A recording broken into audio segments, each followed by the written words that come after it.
Hi, FSudol here. Thanks for watching and tuning in to this drawing of a WAMPA Star Wars snow monster. Now that November's here, it's November 8th, 2020, and I'll be drawing a snow creature to, of course, bring in the winter weather, usually associated with November, December, January, February, March,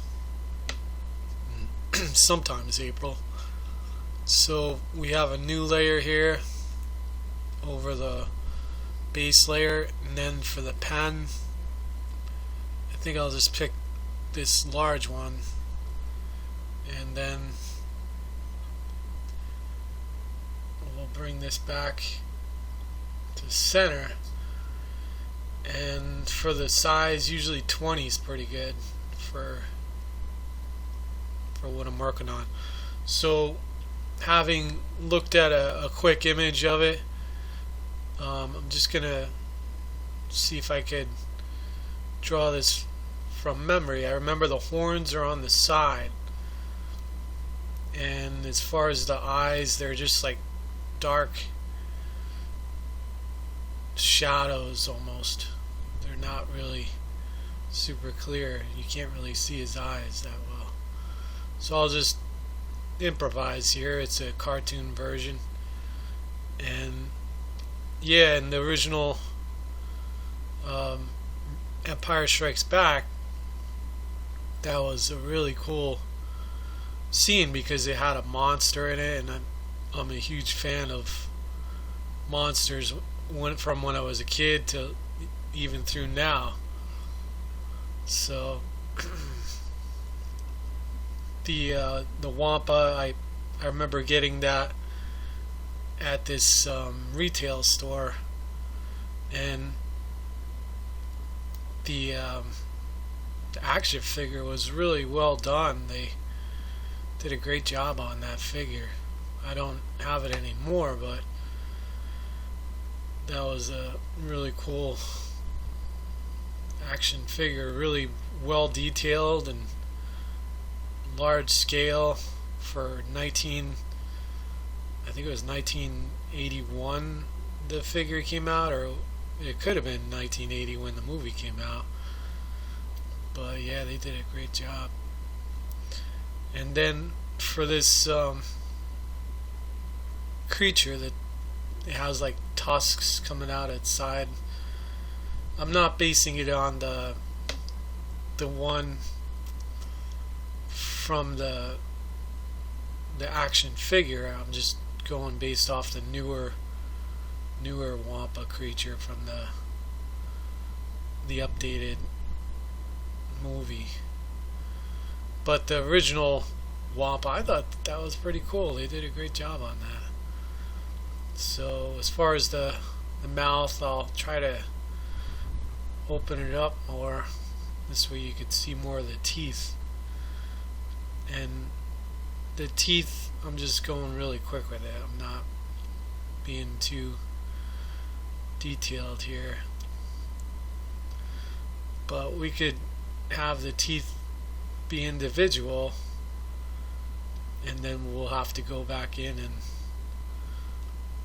color each one in.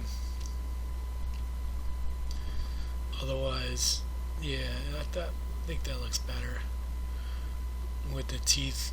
So the hard part here is I could use the paint bucket tool, and then it'll leave like a outline. So rather than do that, I'll just color it in by hand right here using a little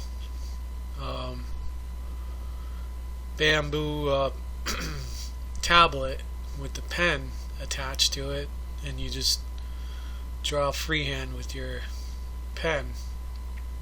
I used to have a mouse and do everything with a mouse, but that was just not worth it. I mean, I was able to do it, but you just couldn't get as accurate with a mouse.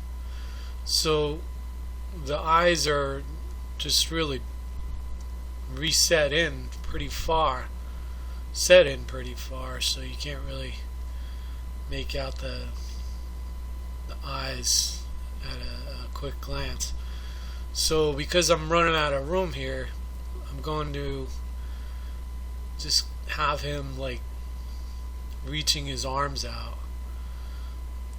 and I have to be careful. I'm running out of space here, so I'm going to have this arm be further out. He's got these big furry hands, so I could improvise here pretty easily.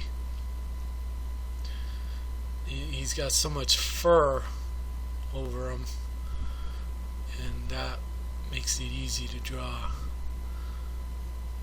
So what I'm doing here is visualizing where the curve is of his forearm. That's what gives me the key to drawing the arm with some degree of the limbs and the structure of the arm.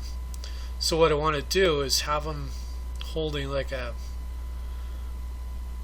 piece of creature that he had attacked here. So I'm just going to have some stuff hanging over here, just drawing like the innards of the creature. It'll be kind of gory. Trying to get like the real finesse of this line is hard with this tool. I'm in the Krita program. You have to go really slow to get like a finer line. So here I have to be careful to draw the hand grasping the meat of the creature that it devoured without making the hand look too weird. But anyway, there it is there, and I could draw another finger there, and I'll draw like little claws on his fingers because he's probably got claws. They're just hidden by the fur so you can't really see them too well, but there's the gist of the character. This might be a little too much. I'm gonna erase some of this. It's like the forearm where it's bent, so you could leave it in there, but it didn't have to be that overpowering. And then for this, so the hard part here is, okay, I'm trying to visualize the chest, and I could have the back go over a little bit here, so he's like leaning over, and then have the chest like kind of like that almost, and he's like leaning over something. So that means his torso ends right about here, and I'm gonna have to have him bent so his legs will fit into the scene. It's kind of a weird angle that I have him at, but maybe he's bending down or something. I gotta figure out how I'm gonna pull this off. If I could pull the screen up a little, but I've kind of run out of space here. That's always my challenge when I'm drawing a creature. So I could do really short legs here, or I could just have him kneeling down. Let's see, so that would be his leg limit right there. These are his knees, more or less. I could have him, I could do a caricature of it and just have like short legs. Let's see what that looks like. So then he's got these like short little legs. You can make it like that, and then go like that. It's a cartoon version anyway, so it's not critical. Yeah, I mean that works for what I'm going for here. And then I think he's got like these little hoof type, almost like an elephant claws on his legs here. So then the fur is going to be kind of hard to get the finesse of. I have to go slow with this pen because it'll square everything off if I don't. The real-time response of this is not the best, only because I'm recording and then doing this at the same time on a slower system here. So there we go, we got the arms, and yeah, see, that's a little weird looking.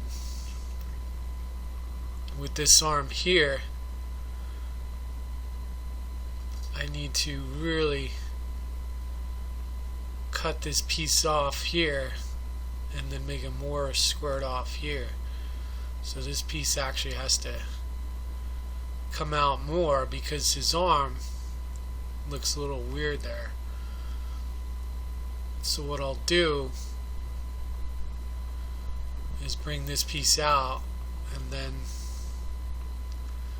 that'll make more sense for the size of his arm. It looks weird now, but I'm just going to do this, and then I'll bring this up a little. Alright, that looks a little weird. And then for this hand, I'm going to get rid of this part and just bring it up. So rather than going down like that, I'll have it up like that. So his hand looks a little more like it's popping out of the view a little. You could draw knuckles on his hand if you want. This is kind of like one right there on the left. But that's the general idea of the WAMPA, and I just have to fix some of this, or add a little bit more detail to it. And the fur is always fun to draw. Of course, when I'm drawing it, that delay really kind of messes up the timing of it and the effect of the line. So I'm just going to merge his face into his body a little bit. Well, I guess I'll just complete it and join it together. It's going to be the same color, but so there's the WAMPA for the winter season, and he's got a fresh meal there. He's gonna be feasting off of that, and it's unfortunate for the creature that died, but that's the way the universe works, unfortunately. So there's that creature there. A little bit of pools of blood from the creature, and then I could have like snow in the background, but that's good for now. I got the feel of the monster here. And then what I'll do is go get my paint bucket, and just to finish this off quickly, I'll go into here. Actually, keep this highlighted. Let me shut this layer off, because this program will actually mess up the paint if I don't shut that layer off. For some reason it'll just fill around him don't know if that's a setting I could adjust. See, that's weird. Why didn't it fill the whole thing in? That's weird. Anyway, that's what I have to work with here. Now I have to come back in and paint him like a lighter color. I'll go with like a light blue. So now we're actually on his layer by switching back up there. If I stayed on the other one, that would mess it up. So let's paint him in and see what we have here. Hopefully I got all the lines. There we go. Sometimes I don't fill it in and it bleeds out into the background. So that looks pretty decent for what I was going for. It's like a monster, which is exactly what I love to draw. And then we're going to color his teeth in. Now I think like a yellowish color would be cool, so let's do that. His horns I think are like a dark brown, so we'll just go with dark brown for those. Now this critter program, see that tooth there? I think it's gonna bleed into the tongue. Let's see what it does. Oh, it didn't. Well, that's good. And then for his claws and his tusks, they're like a darker brown, I think. So let's go with the, actually I have color prepared already, and let's see which one that is. See, this is given accurate colors this time. Last time I created a Jawa and it was all weird colors. It wasn't matching what I was drawing. So this is going well for the paint tool and the paint bucket tool. See the delay? Just filling that in. I'm pressing it and it's finally catching up seconds later. There we go. And then the next part I have to do is the tongue, and that'll be like just a dark pink color. And then for the bloody piece of meat he's got there, you just go with a dark red, and then the blood too on the ground. Yeah, I remember in the original Star Wars Empire Strikes Back, the WAMPA creature. See, I should have made well, it's no big deal. I should have made an outline first, then duplicated that. This way I'd have the outline as a reference for whenever I wanted. But it's no big deal. So now that we have all that, we're going to start the shading process. But before I do that, I just want to go back in here and go back to that lighter color I had there. I don't see it now. But this line here is unnecessary. I was supposed to erase that before I got into this. So the only way I could do that is with a different program. I'm not sure how to do it here. But that's it for now. We'll come back into the next program and do all the detailing. And thanks for watching, thanks for subscribing and being a fan, and feel free to comment, give a thumbs up, and thanks. Hope you have a good winter. Okay, here we are on the second part of the creation of this creature.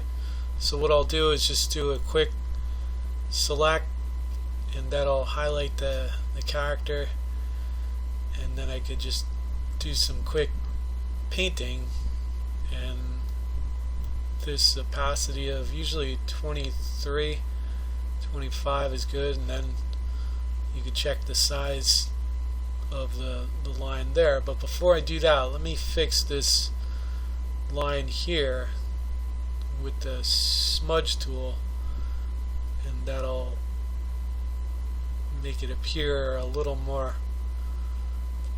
solid from his back compared to having a line almost disassemble it or separate it.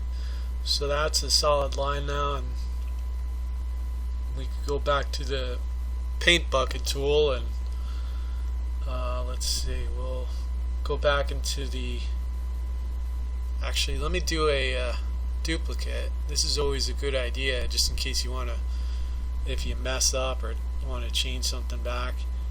So see how it stays in the line there? That's always a really cool feature there. Looks like I'm going to keep those edges a little fuzzy. What that'll do is give me a more of a realistic shading option, so it's going to take a little bit longer. But I'm having the light source from the left side instead of the right side, so that's going to affect the shading. The shading will be on the right side, so I have to keep that in mind with every shade that I add to it. And this first initial shading sequence usually is just a really rough draft, but it gives a good idea of what things are heading towards. So then if his torso is pretty much hanging over the ground, that would get rid of the light, so it wouldn't receive light, and that's why I shaded that part right there. And then of course this blood will be shaded as well because it's under his shadow, so it won't be very bright. And then here we'll select this. Years ago, I think when I first started Photoshop, there was only a lasso tool, which was this tool here, the free select tool. And I remember in the beginning I had to actually outline manually every single piece of the character to be able to do something like this, where you could just shade inside the features, the lines of the character without having to worry about going outside the lines. So that was a great improvement when they finally introduced the auto select. I think there always was auto select, but it wasn't very precise. It would always go outside the lines a little bit, and things just kept improving. Of course, this isn't Photoshop. This is just a Photoshop kind of like a free version called GIMP, and it's not Photoshop. It's just created by different developers that really wanted to offer a affordable free alternative to Photoshop. And I found that with all the updates of computers and how I think Adobe now has a subscription requirement for pretty much all their software from last time I checked. I'm not sure if that's true. It could be different, but if you need a subscription just to use software, that's not a good idea in my opinion. Since I use it all the time, I just want to pay for it one time and then be able to go from there. I don't want to have to keep messing around with a subscription or something like that. So that's why a free program like this is such a great thing, and thanks to the developers of this software and for offering it for free of all things. But this is called GIMP, and I've been using it for probably 9 years now, maybe more, and definitely has some of the really most important basic features of Photoshop, but it's not quite as advanced, but for what I want to do with my artwork and cartoons, I'm pretty satisfied with it. So these lines are too big now. I have to get a little more precise.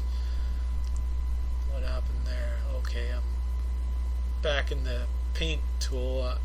I just want to keep the size of the pen a little smaller, and then we come into this over here and add some individual shadows. Let's zoom in a little bit because I'm kind of far out. Let's go to, there we go, 50%. That'll give me a closer view of this character, and then we can go from there. So if the shadows originating, I'm sorry, if the light is originating from the left, then we'll have this character have shadows on the right. So let me just continue that theme and just do a quick shading of this. One thing I always have to be careful of is sometimes I get carried away with the shadows, and you lose some of the highlights of the character. So I have to always keep that in mind.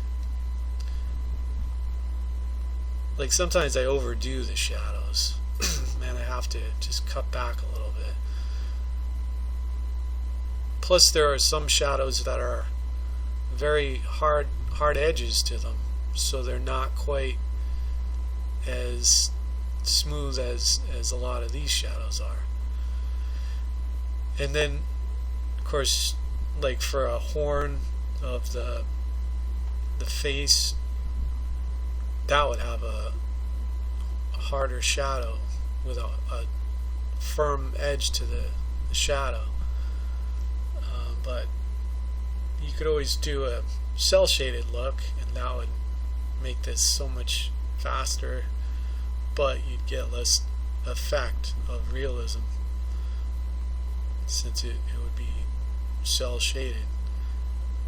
But we're just going to take a little bit more time with this because I went with the smooth shading, which has smooth edges, and that automatically kind of gets rid of the option to do cell shading. Since this, if this was a frame of animation, trying to replicate this in every single minor variation of each frame would be unbelievably difficult. You'd have to have a really good track of what you were doing if you were doing it manually and you didn't have a software program to guide you with it. Because like each line here that I'm adding for the shadows, you'd have to try to replicate that exact position in a cell shaded animation. And I've seen some animations where they didn't quite achieve that, and like the shadows moving all over the character like a moving blob. So that's something that I always give animators and painters credit for, if they could keep track of things like that, where stuff like that, you don't even have an outline for where the last shadow was other than the last frame, so you have to compare it and then estimate where the shadow would be in the new frame, the new pose. So that's really some complicated stuff for cell painters of cell shaded artwork, either on computer or by hand. Speaking of cell shading by hand, Don Bluth, the creator of Dragon's Lair, the animated cartoon video game, he is a traditional animator originally from Disney, and he was so set on traditional animation, cell shaded by hand, for his new Dragon's Lair movie that unfortunately is now a live action film because they didn't want to put up the budget for a cell shaded film by hand. I guess that costs way too much, and I'm not sure if Don Bluth was willing to offer the option to do cell shading by computer. That would have been so much easier and probably less costly too, compared to doing it by hand and having real paints and paintings and painters and stuff like that. And that's as far as I understand the story so far.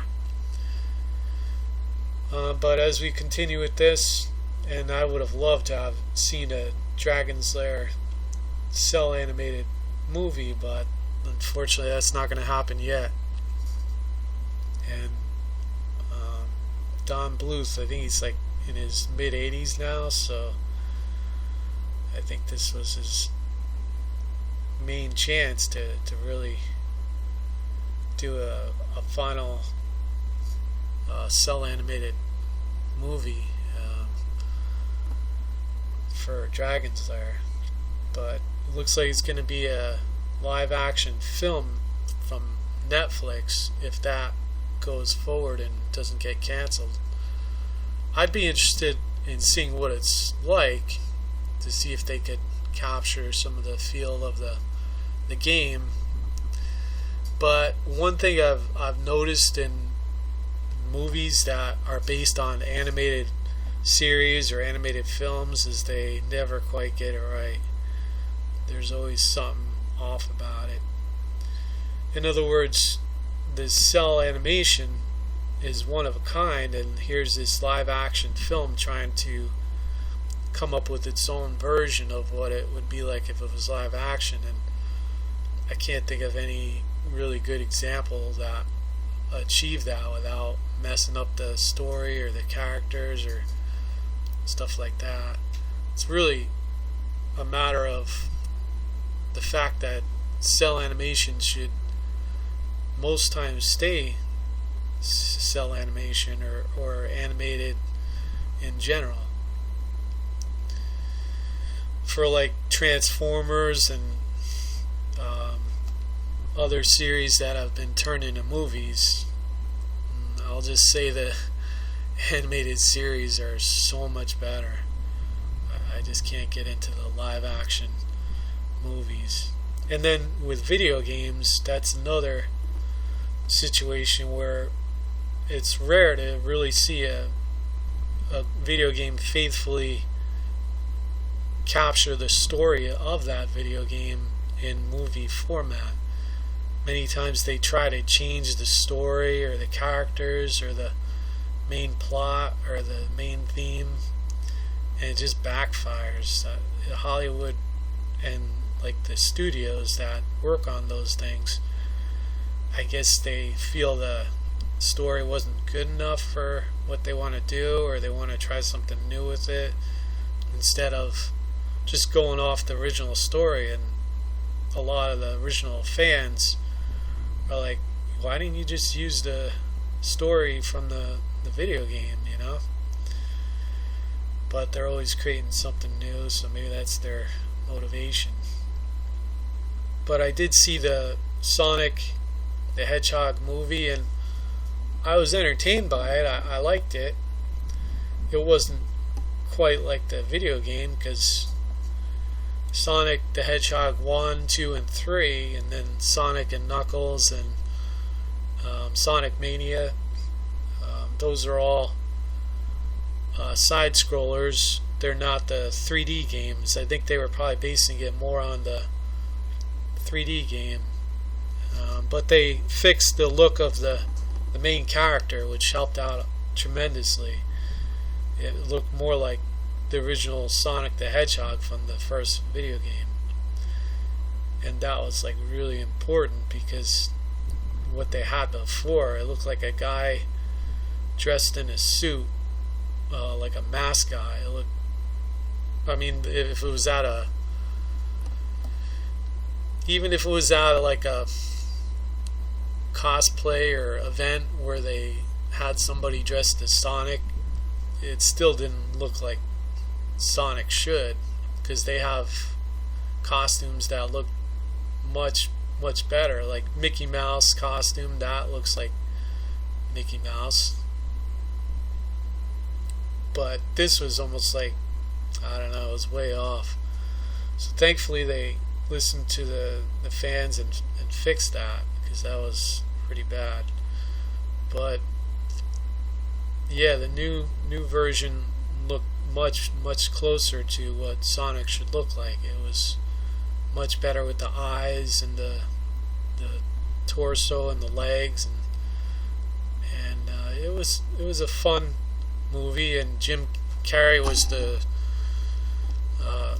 Dr. Robotnik, and he did a unique job of the character. And looks like in the sequel he'll have his head shaved for the more authentic look of the character, since he's got the big mustache, and then he doesn't have any hair. So hopefully they'll get that a little closer, because he didn't look like Dr. Robotnik in the movie. I mean, I'm not a huge fan of the movie, but I'm definitely a fan of Sonic the Hedgehog, the video game series on Genesis, and Sonic Mania on PlayStation 4. And yeah, so this is going slowly, but I'm slowly getting it down to where I want it to go. And let's see here. Getting back to Star Wars, the Snow Beast, definitely a really cool moment in the film.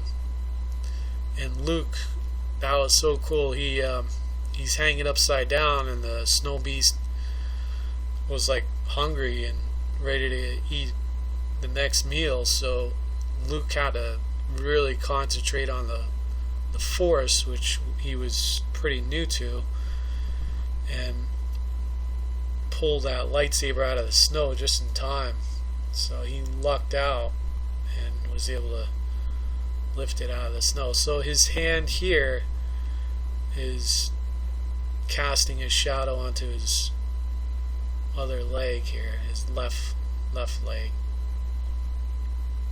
So I'll just put that there. And I think I got the main shadows here. It's looking okay, but there's a ton of work left to this, and we're just going to simplify. We're not going to go too far with it. But rather than use actually, yeah, let me do this first. Actually, I'll switch to the burn, actually the dodge tool, and go to 100% opacity, and then what it'll do is it'll automatically change the highlight. So you can see it's creating a highlight into the darkness, a reflective light. And this is something that I usually put on all my more detailed artwork, reflective light. Now the thing that's missing from this drawing, since I'm going for a more realistic look, would be the textures and the more fine details in the fur. Right now it's just like a real rough sketch type approach. And this line, the only problem with it is, while it's not overwriting the outlines, the black outlines, it's a bit of a pain to try to draw this line, because the opacity is at 100%, but the initial line is still a little too light, so I have to overlap it a few times to get a little more highlight from it, which is not a big deal. It's getting there. But if I increase the size of the pen, I think that'll help a little bit. But yeah, it's a pretty cool tool to be able to just go inside the lines like that, and it won't erase the black lines. Like if you were using a white pen, it would, a white brush, it would override those black lines completely if it was dark enough. So we'll come back into this and put that there. But as far as the highlights on the character, we're getting there. It's a slow process, and let's see here, we're about 20 minutes into this phase of the illustration. There are other ways you could approach this, where you could go make the character all in shadow and then just build the light instead of the shadows. You can do it that way, which I've done before, and it works really well.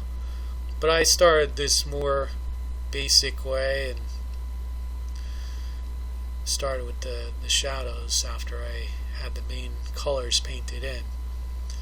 And either way is effective if you finish it off the way you wanted it. But yeah, we're getting there slowly, and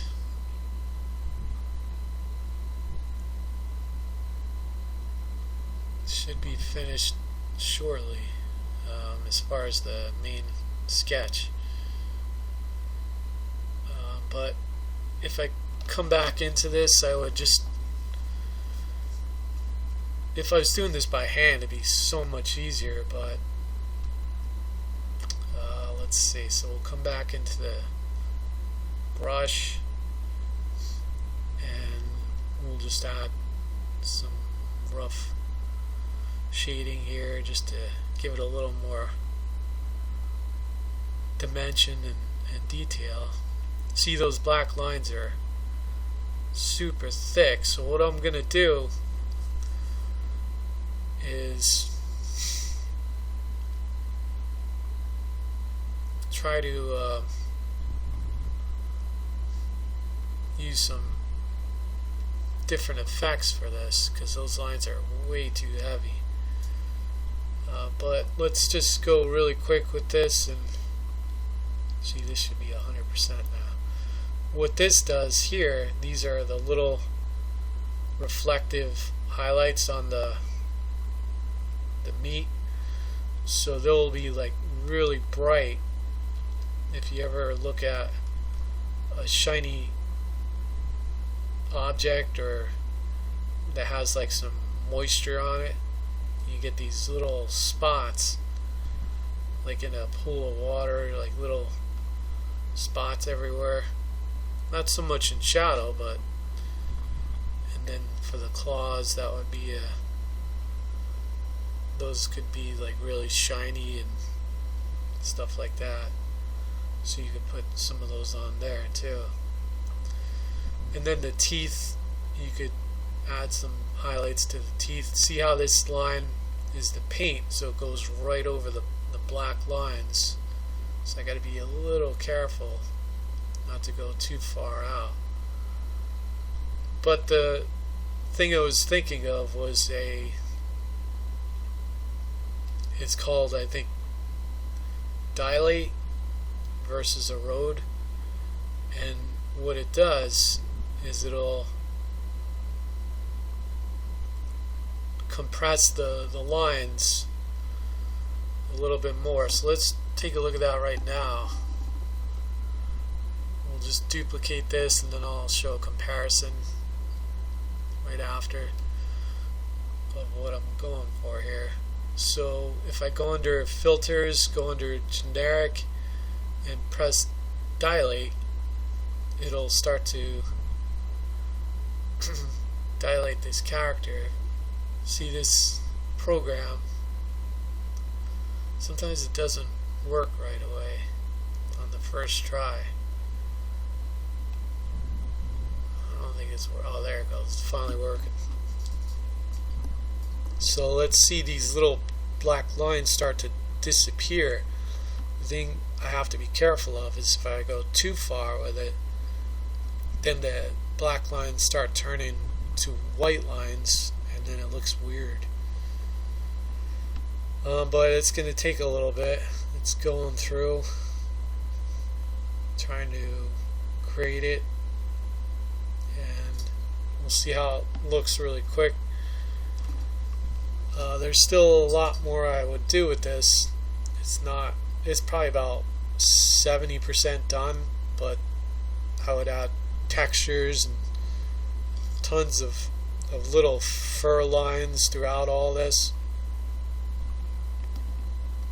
But one thing I could do is just get like a texture plate that I create separately and just paste it into here, and that would make it so much easier. If I was doing this by hand, I'd be using a ballpoint pen and drawing all these little fur lines to simulate the fur, and this thing would be so much more detailed. So there's a clumsiness to drawing on a computer that see how long this is taking? That takes a little bit to get used to, and I have to slow down my line. And see that edge right there, it's all rounded. I would have had it thin right there. You could do that with the this tool here. This is called the Smudge Tool. So that, like that line right there, that's how I would do it. This thing's almost finished. This is the longest it's ever taken for this tool. I don't know why it took so long. Wow, and it's messed up too. Something went wrong. Let's see if it's like that. Maybe it's still loaded. That's messed up. These blue lines aren't supposed to be there.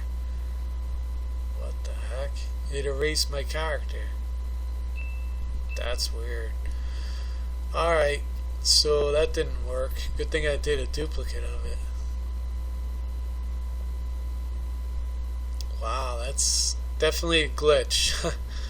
Alright, so we're just going to have this character here, and I'll see if I go through another phase of it. If not, thanks for watching, and of course, if you want to see more illustrations, more animations, feel free to subscribe to the channel and give it a like, a thumbs up, and feel free to comment. Let me know what else you might want to see, and I'll see if I can do it or not. But thanks for watching.